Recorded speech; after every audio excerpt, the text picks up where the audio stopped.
Hey, what's going on? Welcome to another episode of the Beyond the Vision podcast. I got my partner, my boy on here, Diamond Pittman. He is the CEO and founder of Double Shot Apparel, Double Shot, just the brand itself. So he's going to explain that a little bit later, but I wanted to connect with him and really talk about his transition because he's also a brother in arms. That's how we met through the military, started in the military. Now we talking business. So even though I'm still in, now we going to the next level in our lives talking about business, which is super dope because everybody don't have a smooth transition.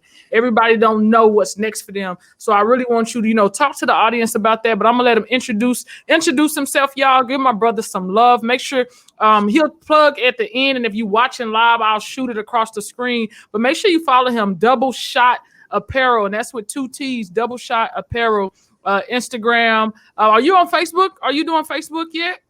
Not yet. Just my personal page. Okay, bet. Diamond Pittman. So y'all see the name on there, and then you'll see the spelling and the title for those that are listening in. But I want to hop right in, man. Go ahead, tell the audience where you from, who you are, and then we'll go and talk about this transition period and get into business for real. Oh yeah. Well, I'm Diamond Pittman, and I'm from Lake Worth, Florida. A lot of people don't know, so I usually say West Palm Beach because that's the closest spot. But I'm from Lake Worth, Florida. My story is pretty simple. I wanted to go to the NFL my whole life, didn't get that scholarship. So with my parent, she just said, hey, you either got to get a scholarship or go to the military. So didn't get the scholarship. So you met me in the military. Oh, man. So I want to hit on that. Like what? You had a dream of going to the NFL. You had a dream, like, one, where did that dream come from and why? Like, what shifted that dream? Like, why do you feel that dream was deterred or that it was the military? Like, give us a little backstory on that. Well, I've been playing football since kindergarten, and I always been able to catch. And, I used to get picked over this guy that was like in 3rd or 4th grade. And, my brother picked him every once in a while to make him feel better, and I just had to take that L. But, played football, and in high school I started my junior year. And then my senior year I didn't start, but I still had enough highlights to probably go D2 at least. And the coach at that time, he just only focused on getting 2 players to college. I didn't get no tape for none of that. So I ended up going to the military. I got a military family. My brother is the only one that joined the Navy. The rest of my family is Army. So I kind of already knew what I was getting into. And so we came into the military. You knew you wanted to be an engineer, or that was just, and just for the background, we both engineers came in as gas turbine technicians. So sometimes you choose it and sometimes it choose you. So which one was it for you? Like, did you choose it or did it choose you? Nah, I chose that because I had GSM, I had engineman, I had storekeeper, and I had another supply rate. So, I guess if I planned on doing 20, like I tell people, if you plan on doing 20 and you just want something easy, go ahead and pick the supply rate. You don't want no stress. You don't want no stress. Yeah, go fill up a soda machine. You know what I mean? But the guy, I asked him, I said, and maybe a lot of people don't ask this question coming in the military. I asked him, I said, which job is going to make money when I get out the Navy? And I don't think people realize that when no shots, but I don't think people realize it when they say, I want to be an OS or if I want to be an SH or, PSYN. Yeah. Like you're important while you're in the military, but what that resume say when you get out the military. Yeah. And I think that's important because a lot of people run from engineering in the field, but it's like my guys will do 1 or 2 years of experience and can get out and make some things shake. We talk about Lockheed Martin, we talk about General Electric, we talk about A&E, we talk about so many other, just any form of a manufacturer. Like it's literally wide open. 3 years of experience can get you a lot. And people don't realize that is you can't just look at the now, you got to look at the ladder. You got to look at like what's next. And some people get stuck in that right now. And I know we talked about that kind of on our last session. Like, what was your mindset? Because you had this dream. What was your mindset coming in? Like that hustle mentality, that grind mentality, that outwork everybody in my surrounding. Like how did you already have that instilled in you, or talk about that a little bit, as far as that mentality of coming in after a school and rolling into that first command? All right. So my mindset was always like I always talk to older people, and I was never okay with somebody saying, "Hey, you good if you don't have a house right now? I didn't get my first house till I was 50." Or you good if you don't have a business? I didn't do that till I was 40. If you giving me the knowledge or the game, I should get it before you. I shouldn't have to wait till I'm 50 if you done been through all of that and you can tell me what I'm doing right or what I'm doing wrong. So when I got in there, I was going for my pack call as a third class, and it was like, why you getting this call? Like, this is my next call out the operator. And my MPA was like, I know, but why you getting it? Because these other guys not getting in their second classes. Like, I don't got nothing to do with that. I can't stay stagnated, but that always been my thing is do stuff, do stuff when you want to do it or do it quicker than the norm. Somebody shouldn't tell you wait till you 50 to buy your first house. Yeah. Yeah. And I think it's that outwork yourself. And I know you mentioned that last time. You was like, you ain't gonna let somebody younger than you outwork you, because now you have a family. Now you have a different level of a why. When you know your why, that should dictate your hustle. If nothing else, whether single or not, whether family or not, kids or not, it should really get you energized when you think about your legacy. Because to me, I don't look at like who not riding for me. Sexism, racism, we know they exist. We know that people got favorites. We know like every type of schema that we're gonna deal with in society, it's gonna be there whether you encounter it or not. It's there, but it's like, are you gonna focus on it? Because it can deter your route when you deter that hustle. Definitely, and that's what I did mention the last one. Yeah. How I was outworking people that had families. Because first thing people say is, I do it for my family. If they don't have a family, I do it for my mom. But how you let me outwork you when I'm 18, no kids, no wife? I'm not saying I'm doing it for my mom. I'm doing it really based off their expectations, because people seen me and they just thought this guy's supposed to be that guy, or I think he can handle this pressure, or I think he should know this. So I really lived off expectations where these people, they actually could say, I'm doing it for my kids. So I always looked at it like, you can't care about your kids if you let me outwork you. You can't care about your wife if you let me outwork you. And you still people that got a full family that complain 1,000 times more than you complain. You complaining just to go home, sit down, watch TV, and don't even talk to your kids. I get off work, I'm about to go do a podcast. I'm about to go write a book. That's why I need to hurry up and get off this boat. You gonna get off the boat and sit on the couch. And I tell people all the time, they be like, I was talking to a first class today, and she was like, how do I build that motivation? I'm like, you got to have a work-life balance. Like this uniform don't make you. This uniform ain't the it. It ain't the all. The like where you are in your current state can't be your all. Like that ain't it, man. You got to find there's a next level in everything that we do. And I'm like, I have a business to run. I don't have time to worry about how people feel about me at work. I don't have time to worry about like who gonna pick up their slack and who not. I'm gonna come here, give it 150%. Then I'm gonna go run up this check right quick. Because as you want to build more streams of income, you have to be creative. You have to perfect your craft. You got to look at like beyond, like I call this beyond the vision, because you got to go beyond what you see right now, where you at right now, what you feel right now. And I know you probably going to get into it when I ask about these next questions, when I get into these next questions, because you went and you transitioned from the Navy, that environment, that security on the 1st and 15th, to going into the civilian world. For those that are on the mic that's listening, don't know what civilian is, somebody that's not in the military. You transition into that life, and most people tell you that you're crazy. Most people, tell you like ain't nothing else but the military. Like once you're in the military, you might as well stay in and do your 20, because it'll be a waste of time, and you get all these, statistical schemas put on you in a sense when you do transition, because nobody feel like it's anything else good out there. But I think my position when I went officer, it was balancing being an author, being a Me Too advocate, life transformational coach, and speaker, and work. And I'm not gonna give the Navy more than I give myself. Like, Oh I ain't yeah, gonna do it. I ain't gonna do it. So I really want you to ping on that a little bit. So you came in the Navy, you did your thing. When was that pivotal moment for you when you realized like this ain't it? Like I gotta do something different, man. I gotta go. man. When the politics caught up to me, because we hear about politics all the time, but it really caught up to me when I got to a point that it wasn't about work no more. Because I was out working anybody you was trying to put next to me, but the people was put next to me.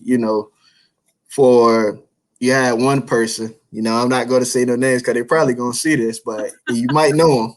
You had one person where they cried long enough that they gave him a shot. I was in a situation where they said, hey, this person is going to get these awards because there's not that many female GSM chiefs. I don't have nothing to do with that. And I don't think guys are better than women. Just in the military, a woman can, if they have a kid, they can miss a deployment. If they really want to get out, they just have a kid or whatever it may be. I'm like, it's not that GSMs like guys are better or smarter. It just that's what happens. And most women, once they have kids, they get out. Because for instance, you're an NPA now. You could have been a GSM chief, and it had nothing to do with none of the stuff that they was trying to make on her part. You know what I'm saying? And I just wasn't with it. I'm like, man, I done outworked all these people. I didn't have no UI until listen to this. My only 2 UIs was monitor UI, and the next one was EI UI. And at that point, I ain't even want it no more. And it was like I had a SK1 say, "Why you ain't getting this qual?" I said, "It ain't even worth nothing if they're gonna give it to them." God, that's a whole different, because you got them people that just like, they're gonna give it to me eventually when I'm ding. And for those that don't speak that Navy language, UI is under instruction. It's almost like you're not qualified yet, so you follow around the person, or you're under the person that's qualified until you get qualified. But I think it's so, like, you hit that on the head. Like, it ain't worth it if it's given to you. And I think that's a perspective you can take into life, because so many people want things given to them. You can tell a child that's been given something all their life and a child who has to hustle to get everything they had. Like, you can even see the scope even in sailors. Like, I can tell when, like, you don't have no work ethic, you don't have no hustle, you don't have no grit about you. And then you have them people that come in, you can tell like you're fighting for your life. You literally escaped some form of pain, trauma, delinquency. Like you escaped something. You really after something. And you can tell that even in people's business. I can tell when somebody hustling their business and when they business hustling them. Like, for real, like they business running them. Like, you have no control over what you got going on. You have no clue. You just came up with a great idea and it's making you money, versus you utilizing that idea to really expand your money. So you can tell who's in control, your business in control or you in control. And I think that's the same thing even in uniform. You can tell the people that like, you just riding this thing out because you don't even know your purpose. You don't even know your calling. You don't even want to try because this is so easy. Like, being in the military, I ain't gonna lie. The hard part is dealing with the people's personalities. The hard part is the politics. It's not even a job. Like, being a whole MPA, like, my job is not hard at all. Being an engineer is not hard at all. Even with the 15-hour days, the 20-hour days, the drilling in the middle of the night, the 2-3 hours of sleep, you already know we get built to maneuver that way. The hard part is the people. The hard part is the politics. The hard part is seeing like, I can outwork you. I can be a hard charger than you, but based on so many other schemas, like, you can get something probably before me. You can be given something before I'm given that opportunity. And I think that's what's the biggest challenge. Oh yeah, because my first now, it didn't go to me, but the first now, I watched them read this now for this guy, and once they got done reading it, I was like, damn, 90% of the stuff they said, that was all the stuff I did. The guy wasn't even in the room. Wow. The guy wasn't even in the room. The only thing he did was get the qual. The guy wasn't even in the room when we did that stuff. And then I had my mentor at the time. He said, like, when we was going through these inspections, he said, they asked me who should get it. And I told them Pittman and Foster. And they said, nah, we ain't going to give it to them. This is who we're going to give it to. Like they wanted to give it to him, and he like, dude, I've been in 19 years. I don't need no names. They said, well, this who we gonna give it to. You and that person I said they wanted to make chief. You know. Wow. Yeah. That's challenging, man. So, okay, so then you go through this journey, you dealing with all these things that's working up against you, and you say, hey, I'm gonna get out. So you at that point in your life, what was coming to your mindset? Like you transitioning, you going back into the real world. Did you start resumeing, reaching out for jobs? Like tell us about that transitional journey for you. Oh man. So I had I had made up my mind I was gonna work offshore, but that's a long process, especially if you don't know nobody. You gotta think I started on my birthday, May 29th, and I ain't get that MMC credential until like January. So that's like 8 months. And a lot of stuff happened during that period of time. And it's funny how your mind plays on you, because when stuff don't go as quick as you planned it was going to go, it makes you feel like you should have stayed in. And I think people deal with that all the time. Even if you did 20 years, you still deal with it, because you know people think you got to go to jail to be institutionalized. You don't. You know, just being in the military for 5 years, you can be institutionalized, and you just feel like, dang, I got out. I ain't even important no more. You know, I'm not even GSM two no more. They don't care about no ESWAS Yeah, pen. none of that. And be honest with you, besides General Electric, I haven't been to a company that actually cared that I was in the military. Wow. You know, be honest. Like I tell people all the time, they laugh. It's the General Electric is the easiest interview I ever did in my life, and I made the most money I ever did in my life. But I tell people, I said, man, you know, because I always worked 2 jobs, and I would take any job if it's my second job. I tell people, I said, McDonald's never called me.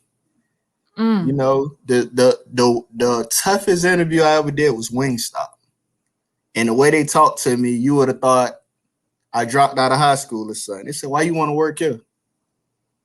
If we do hire, you only gonna work one day.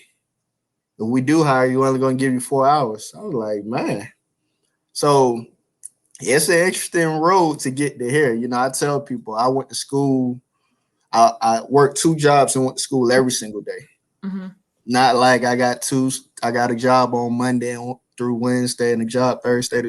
Now I worked two jobs every day. Went to school at night. Only slept 4 hours, 4 hours a day for 2 years straight. And you know, you're religious. You know, I used to always tell God, I say, hey, I need to find something I'm gonna make 100,000 doing. I don't know what it's gonna be. Yeah. And 2 years later, I'm here. Yeah, come through in some, and I'm gonna say in some because, and I want to point out that grit, because when you go through challenges in the military, and I got sailors that still get in contact with me after they've transitioned out of the military, and it's like, you get hit in the gut a little bit, it can cause you to shut down. I know some people that got out and had to come back in because when they got out, like you said, that fear of it's not happening quick enough. Things ain't coming out the way I wanted them to come out. I thought I could get this job and I did it. What I thought mattered really don't matter in the civilian sector. Like, no, that being, I tell people all the time, whether I'm an officer or a chief, when you get out and you go for a job, some people don't even know what that is. Like, it doesn't matter. Like, what you bringing? What you bringing to the table? But at the same time, like for you to be working 2 jobs and going to school after dealing with being in the military, going through the grit, going to the racism, going through all the different things that you're going through, and saying I still got to hustle and drive. Some people would have already like broke down and get into that woe is me, like nobody want to help me, nobody trained me, nobody taught me, blaming other people for their deficits. And it's like you take that ownership and be like, all right, well, if I can't do that, I'm gonna try another lane. And then if I can't do that, I'm gonna try another lane, and I'm gonna keep doing that. And then going to the night school, did you go to school because you felt like, okay, I gotta go, like this is what everybody say go do, or was it literally something like that you were passionate about? I'm gonna be honest with you. It wasn't something that I never do what everybody else do. Yeah. But just being in the military and me just being smart, like I always figure out a way to do stuff. So, rather than panicking, I started thinking, well, shoot, I was in the military. I get paid to go to school. Boom. You know what I'm saying? Like, rather, I'm not encouraging nobody to do this, but people don't know this. we get paid for good attendance, not even for good grades. So Wow. like people think you fail, we got to pay them back. If you fail, that school will put you back in class, them same classes next semester. You're gonna get that same check. And that's kind of why ITT Tech, I think, went out of business, because with ITT Tech, you're only going to like one class, like two classes a week for one day. And they will only drop you if you miss three classes in a row. So a lot of veterans was going to school twice in let's say twice in an 8 week period, because they go every 3 weeks. And guess what? They was paying them the full check. You know, I had a guy in my class, retired Navy. This dude had a 19%. And he had the audacity to tell me, hey, man, I'm going to do this final project and do some extra credit. I said, bro, you ain't bringing up no 19%. It's hard just to bring 50 to 60. You know what I mean? Yeah. But guess what? Was getting that check. You know, I didn't have 19%. I don't want to take the classes over. I know you better than that, bro. Listen, but yeah, but that's what people don't know. So we get a check for going. So I thought about that. I thought, okay, I get disability. You know, it's a lot of stuff I did, and I did my math. I'm like, all right, if I go to school, it's an extra, whatever, plus my disability, plus my 2 jobs. So, you know, I think fast enough. Yeah. You tapped into that survival mode. Exactly. Like, I refuse to, and I love that mentality. I tell people, I told many people, I'll hire a felon before I hire somebody with a master's degree for real. Because at least that felon, they got caught, but they a hustler. They might have that, like, I ain't gonna lie to you, like, you put them into a corner and I bet you they're gonna survive. Like, you tap into that survival mode, it's something different, it's something vicious. A lot of people don't know how to tap into their inner survival mode. Like, figure it out. Stop making excuses. Stop saying what you can't do. Stop saying what you don't have access to. Figure out how to get it done. And I know a lot of my clients, they'll probably tell you that I'm a little hard on them, because I'll be like, no, I can't. We're going to figure out how to get it done, make it happen, and how to build another building. I don't care that it's not a seat at the table. We'll make a new table and we'll create the chairs that's going to fit there. It doesn't matter. Don't open the door for me. I'll go create another door and open it for myself. Don't invite me. That's okay. I'll create an event and I will host it and invite myself. Like, no, you get into a point. It doesn't matter. I've been through too much. I've been through too much to wait around for other people. Like, I'm not a waiter, bro. I'm not. I'm a creator, and I'm going to create a way for myself, even if I have to do it from the ground up. Like for real, I tell people, like, even as a spiritual woman of faith, it's that place of knowing that, like, Jesus is in my lineage, and the fact that he was a carpenter, I can build anything. And I use that metaphor, like, I really mean that. I can build anything. And when you have that mentality, when something comes my way, it's like I dealt with going 30 grand in the hole, and I say not in the hole, but invested in myself the first year of business. I've dealt with fraud. I've dealt with my business getting shut down because I didn't understand the taxes and things you're supposed to give to IRS. I've dealt with all that. If each one of them would have knocked me out the ring, I'll never have IME. I never had a podcast. I never have my coaching clients. I never had the books that I have. Like, if we take shots to the hip and get TKO'd every time, you'll never get up and get back in the ring. The best boxers, we play basketball. You look at track stars, it's because every time they fail at something, they go and figure out a better way. They go figure out, how do I get better?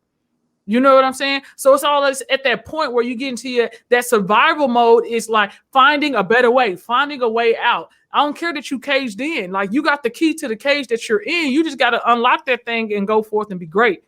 You know what I'm saying? So I think that's super dope, man. I want to tap into this, get into the CEO you now. You know what I'm saying? And this is a balance for everybody out there. You still working and traveling and making your 100,000 plus a year and doing your business. Because a lot of people get that stigma, like, I need to stop working to call myself an entrepreneur. Entrepreneurs, they like for real. I can't stand people when I see these memes. Like, when you want to stop your 9 to 5 and make 6 figures, like, well, I got to stop my 9 to 5. Like, what's so bad about, like, I don't understand. There's multiple streams of income, for real. Let's talk about it. So many people have that, like, I'm not an entrepreneur until I quit, and then I don't have no income, and then the business that I started ain't working because I don't have no income coming in. Now I done quit all things. Like, you didn't plan, you didn't have strategy. So explain that like friend, family, the balance of 9 to 5, and talk to them about your business. Let's introduce the business to this segment, this part right here. First of all, man, empty engines, they need fueling. You know what I'm saying? So Yeah. you can have these ideas, but I always told people you need this thing that's gonna pay your bills and actually help you start a business or fund a business. You just can't go out there putting in everything. I still got bills. I still got kids. I still got a mortgage. But I would never tell nobody to quit their job to call themselves an entrepreneur. You know what I'm saying? If I didn't tell you where I work at, you wouldn't even know I had that job. Yeah, You know what I'm saying? Come through with it, yo. Like I tell you what I want to tell you. I can tell you I'm a barber. You ain't never seen me cut nobody hair. I like, yeah, I'm a barber. You know what I'm saying? So, but back to it. I mean, it's Double Shot Apparel. It's the logo is let me see if y'all can see it. Yeah. Logo is a jack sitting on the glass with a gun in his hand. I just overdid it on it. I got hoodies. It started off with the hoodies. Yeah. Yeah, the t-shirts then came, man. Let me open up the t-shirts for you. Come through. Come on, sales man. Yes, I got me a shirt. I made sure. I made sure I was some of the first ones. Oh, yeah. So there we go. Just And I got see you got tights coming out too. I saw your post up the other day for the ladies. I see you got some tights coming out. Yeah. And then got that in the back. But yeah, I got some tights coming. I'm really excited about the my black label because it got Black Wall Street on the sleeve, and I got my hats. You know what I'm saying? It ain't this one. The hat say Build Black Wall Street again. Wow. And some people may look at it and be like, they gonna read it because they gonna think it's that other hat, but it ain't that other hat. It ain't. I think, and there's no shot towards that other hat. Well, we don't even need to worry about that other hat. We just need to focus on ourselves. Yeah. And the reason why I have Build Black Wall Street again, because to me, that's more of that was like a good example of our America, if that makes sense. Yeah. And I posted something saying everybody that wants to be a black business owner or entrepreneur, you pretty much building Black Wall Street. And rather than it just being in one city, it can be everywhere. Yeah. And we can go to every city and there's a bunch of black businesses in one area. Yeah. And that's why I say let's focus on building Black Wall Street again. And even if you don't know, maybe it'll make you Google it. And if you know that history of that, of 500 businesses and, the money, the dollar goes in, circulates the community 500 times before it ever leaves the community. You'll look at black businesses different, What would you say your biggest challenges in your starting up? Because I'll tell you, a lot of people, when it comes to fear and worry, it's all about capital. A lot of people don't start their business because of capital. A lot of people don't start their business because of that poverty mindset of being scared of going into debt. But I read, no lie, last year I read Rich Dad Poor Dad for the first time. Man, I had a whole different. When I say transform my life, not just in real estate, just that mentality of putting money into assets and not liabilities. Make sure I'm not out here buying like a dude. I'm telling you, so unattractive. Like now to the point when you putting more money into liabilities, shoes, and things like how you look. When you putting more money into that, like it's so unattractive to a point where you're focused on where's this money going, paying attention to where your money going instead of just like, this what I got, this what I'm working with, this what I'm saving, but literally making every dollar count. Having every dollar in mind, it shifted my finances, it shifted my income, it shifted just the way I did things. Cause it's like, man, I'm really putting money into liabilities, including debt. Like you have the Dave Ramsey mindset, you have the Rich Dad Poor Dad, you know what I'm saying, Robert Kiyosaki mindset. And it's just like I combine the two, pay off the debt, cool. But make sure that I'm investing into the assets while the debt is going down and not throwing everything into those holes. And it allowed me to really rebalance for real. But what would you say your biggest, challenges or the worries that you had when you went from transition out the military? Now you got this 6-figure job. Now, boom, school. Now I'm ready to start this business and start my brand and start my label. Now with the brand, I'll say the biggest thing was like just finding a vendor, A good I one. done ran into people that was like, hey, you should why you just don't sew it yourself? And I'm like, I don't really know too much about it. I'd rather pay somebody to do it in bulk and ship it to me than I resell it. You know what I'm saying? So it's funny that when I created a clothing line page on Instagram, everybody, of course, you know, the AI, everybody that's doing clothing line started popping up. So this guy pops up, a young guy from New Jersey. I think he's trying to revamp his clothing line. He's going to do something new. And he was like, hey man, I go through Teesprings, which is like drop shipping, which is like signing a bad record deal, if that makes sense. Yeah. So we gonna make the clothes, we're gonna ship the clothes for you, and you know, we want 35 off top. So I would pretty much have to oversell a lot just to even make any money. And I'm looking at this, I'm looking at the material, and I'm like, man, I can't really charge somebody a lot for a heat press. Yeah. So, you know, it was one guy, I guess he's a rapper, he does clothing line, you know, he charged me $200 just to give me the list of vendors he used. And I looked through it and I'm like, yeah, I can't use none of this either. So I just started doing my own research. And then if you got clothing, these companies start hitting you up. So I find a vendor and we've been working ever since. You know, I be on them, you know. I can't, like, they don't be doing exactly what I want to do. Sometimes I feel like they be doing what they want to do, but for the most part, I have like quality products. So it's just finding that vendor. Once I find that vendor, the rest is history.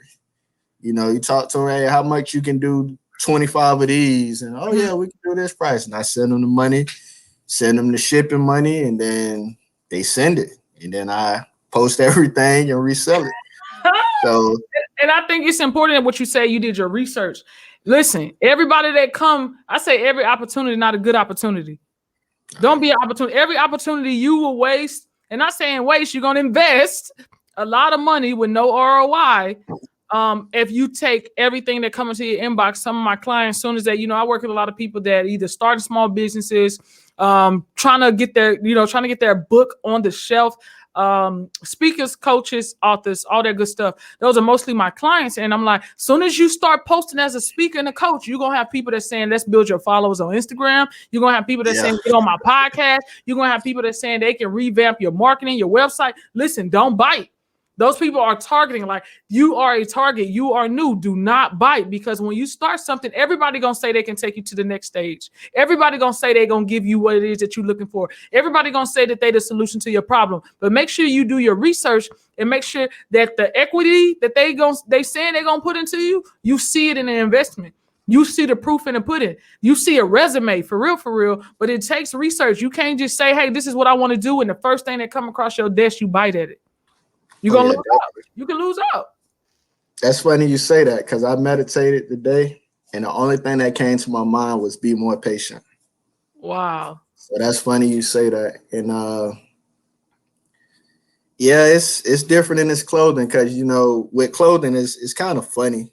Like, if you can get one famous person to wear it, then everybody knows about it. So like me, I just been, you know, I gave away a lot of free stuff just for a promoter. And I was just giving anybody heads up that doing clothing. A lot of these people like, oh yeah, man, send it to me. I got you. I had a girl, I sent something to her. She said, hey, this is the wrong size. I said, all right, keep it. I'm gonna send you the right size. Just give it to somebody else. I just need you to post. You know, this girl didn't even post. By the time that second shirt got to her, she done started her own clothing line. So a lot. Wow. So just the funny part, I would say 95% of the people you see I post, this is weird. 95% of the people you see I post is the people that paid for it. It's only like 5% that I actually engaged something free, that, which is two rappers. It's my guy from Jacksonville named Ray Freeney. You probably see me post him. And then it's a Spanish guy in New York named White Most Hated. Both of them, they be modeling my stuff like you know, you'll think it's Louis Vuitton or something. Like, they really do that. But all the other people, you give them free stuff, they're like, yeah, man, I got you. Don't post nothing. And I think I think people need to take heed to that right quick because we got to talk about that for real, for real. If your friends and family be wanting free stuff, but they the last ones to show up. The ones that are free, and I tell people this, that my pricing for even my coaching, even my events now, is because of the value that you're getting. But people, when they pay, they're going to show up because it's valuable to them. You see what I mean? Definitely. Even when I reached out to you and I was just like, nah, what is how much it costs? That's all. Yeah. I have my home. I don't care if I wear it or not. How much it costs? I want to make sure I plant a seed first, but understand I'm gonna post it because it's one, it's support, but two, so many people look for handouts, and I know what it's like to be in business and somebody like, hey, hook me up. Hey, like coaching. I tell my friends all the time, don't call me and think we finna just do coaching sessions because you connected to me. Don't think I'm just finna coach you through your bit. Like, no, you gonna turn into a client or you can be a friend. Which lane do you want to be in? Which lady? Because that giving out, people don't know how hard it is really to get that support in the beginning, and then you want the handout, so you want the free, but you won't show up to an event, you won't share a post, you won't like, comment. Like, trust me, I know the feeling, bro, because people don't realize that your time is invested. And then for me to give out free stuff, because you do, anybody starting a business, if you think you just finna come out the gate and people see your value, you have to be willing to promote yourself. You have to be able to really sell yourself. And sometimes it's giving out free. I think my first year and a half, I was doing a lot of free sessions, free programs, free events. All last year, I was doing free events because I was building up my name on social platforms. And then I transitioned. Once I got where I needed, or I felt I was comfortable, then I transitioned. But free is part of the business. And I learned that early in the game, but you don't want to devalue as you learn, like, okay, now I done built that reputation. Now I'm kind of out there. I need to make sure I don't devalue my product or devalue my service too. So it's a balance. Oh yeah, definitely. And just part of the game. I had to lose some money to learn how to play blackjack. So just a part of the game, and it's all back pay because everybody that was purchasing it when it was just heat press. I'm gonna be honest with you, I don't like heat press because I just feel like somebody gonna talk about me after they wash it. Yeah. So like anybody that bought it when it was heat press, I know it's like real support. So like I had a homeboy, he bought a hoodie from me, and it was heat press. And like a week later, I got new ones in that was embroidered. He came to the house. I gave him the hoodie. I gave him a new one. Yeah. You know what I'm saying? Same thing for you. You had bought a polo shirt. Yeah. So them new ones that coming in, that Black Wall Street and all of that, I'm gonna send you one. But see, come through for your girl. So, it's always back paying anything you do. Yeah. I feel like those people, even if they didn't wear it, once it get hot, they're gonna pull it out like, oh yeah, I've been had it. You know what I'm saying? But when you come back, we gonna charge you, we gonna get you. Come on now. But that's super dope, man, because it's truly it's support, man. And that's really what a lot of people on my podcast is people I know that's coming up in the game, that's doing their thing, already out in the game, should I say. But it's really about paying it forward because everybody don't know how to hop out here or don't have the courage or don't know how to you on social media, you on platforms, you talking about it. But I want people to have that luxury experience to be like, nah, what you doing matters. It's important. I don't care that we're not on TV. Like, it's important to me. You know what I mean? I support you and what you got going on. And it's like you said, it's that Black business, it's that culture. I tell people all the time, like my grandmother and my mother, I really want, to give them the keys one day. Have the keys to their own. They ain't gotta worry about bills no more. That's that for me. And then when God called my family, like it's a wrap. They ain't I'm not going to live how I once lived growing up. You know what I mean? Yeah. And that's legacy. Oh yeah, definitely. And I had this little, I don't know if it was a post or actual video, but I did it. And I guess it triggered something with my homeboys, even though it ain't no problem, but they do it like all the time randomly. They'll post my stuff and like, hey, go shop with Double Shot Apparel. But I remember this post where I said, you would, just for example, you would post, I'm trying to find somebody everybody know. You will post something of Beyonce or Jay-Z. Like they actually need your attention. You know what I'm saying? And you will skip by your brother, your sister, your friend. You will skip by their business instead of you just reposting their business to give them that exposure or that support. And it only takes 2 seconds. All you do is screenshot it and upload it. You don't even got to put that. I'm gonna tell you, like one of my homeboys, he rap. I don't put comments all the time. I just post it and put the flames on it. But he appreciated because I'm doing it, but it only takes 2 seconds. Even though all those people I tell them like, hey, I appreciate you doing it. They be like, no problem. But it only takes 2 seconds. And my homeboy the other day, it was his first time doing it. He posted, I said, thanks, man. He's like, don't worry about it. It cost me $0.00. I said, yeah, that's a lot of zeros. I don't think a lot of people want to do that. He started laughing. Man, because that's real. That's real, man. I ain't gonna lie. I don't expound on it much, but I don't, you don't get a lot of shares and likes from your friends. Like when I see people share, it's people that follow me, it's people that's in the group, it's people I've met along the way. I get more support. I tell people all the time, if you think family and friends gonna support you coming out the gate, think different. Please don't let that stop you, because that'll fail you. You know what I mean? You got to set the expectation, understand the expectation, and then move with that expectation of knowing that strangers may support you first. And it's no knock to your family. It's no knock to your friends. I was listening to a podcast where I want to say it was Ed Milet and Gary Vee. He was like, man, to be honest, why those people don't support you? Because how they feel about themselves. They don't feel like they're good enough to have greatness that close to them. They don't feel like they are in a place where dopeness, success, legacy is that close to them. That's why they don't support you, because they feel like, oh, okay, that's just a thing. Like it ain't gonna really, like they don't really have faith in it. Like, yeah, they clap, but they not really in. They ain't bought in, because they it's really a reflection of how they see themselves. And that took me, I was like, oh, cool. And I know you seen the video when you said just triggered TD Jakes when he said be careful about the ones that clap for you. Come on now. And he said if you give them some good news and they don't get excited, walk out the door. Yep. And he talks about the 3 friends, the constituents, the confidant, and Conrad. That's those 3 friends. And after listening to that video, I think everybody should watch it. After listening to that video, you realize if they ain't a confidant, they really ain't your friend. You know what I mean? It makes you break. Like I'm telling you, people be like, "Are we friends?" Like I ain't gonna lie to you, bro. It's a lot of people be like, "We friends?" No, we're not. Like don't get upset with me, because what you consider a friend, like I'm for real. Like let's talk about it. Like you talk about we friends, like for real. Are you sure? Like what's my favorite color for real? Like what do I enjoy doing when I'm not in uniform or when I'm not speaking? Like, do you know me? It's so many people who want that title as access, but they don't know you like that. They know who you are. You know what I'm saying? They know what you do. I'm sorry. They know what you do, not who you are.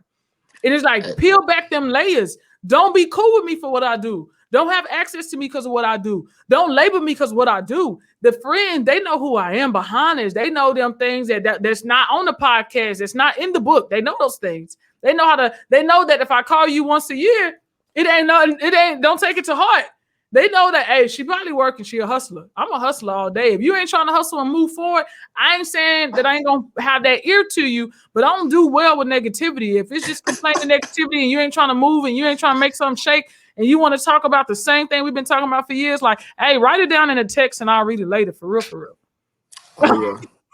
I'll be honest with you. I would be real with you. All right, bro. Well, tell them, how to get in touch or how to support your business as we wrap this thing up. One, like I said, I appreciate what you're doing, and I'm going to post. This is at Double Shot Apparel. If you are watching on YouTube or live, then you see the Double Shot Apparel with 2 T's _ apparel for those that are listening on these podcast platforms. How else would you want them to support you, bro? Just follow me on Instagram, and I still don't have the link up. I need to get my sister to get the link up. But if you want something, you can DM me on Facebook or Instagram, and we'll go through Cash App and I'll get it to you. Okay, bet. Well, I appreciate you. Keep doing what you're doing. Just as a man in business, as a black man that's trying to build Wall Street where you at, it's important to understand that if you don't do it, then who else gonna do it? You have your piece of the pie, and I'm glad that you taking care of your piece of the pie, because that's what it's about. Keep hustling, keep grinding, keep doing what you're doing, keep moving in excellence. And I don't care how many things come your way. they're meant to come your way to make you better. They meant to come your way to open up a new door of opportunity. They meant to come your way to expand that vision. And that's what it's about. What you see is not the last in the end all be all. What you see is equivalent to the level of your faith and what can be seen. You see what I'm saying? So continue to see, continue to do, continue to expand, and understand that your vision gonna go beyond the right now. And God's gonna keep taking care of you. You know what I mean? When you're part of the kingdom, you know, we on God page 2, it's a different level. It's a different level for real, for real. When you're on his page 2, he take care of you. So thank you so much for joining us on the Beyond the Vision podcast. For all the listeners, make sure y'all download this, share this, let somebody know about this episode if it really touched you. For all the YouTubers, make sure y'all like, share, subscribe, keep up with us. We're on Apple Podcasts, Spotify. It doesn't matter. All platforms. Go listen to us. Download the episode. Until next time, man, y'all keep going beyond the vision and understand there is something beyond your current emotion, feeling, and situation.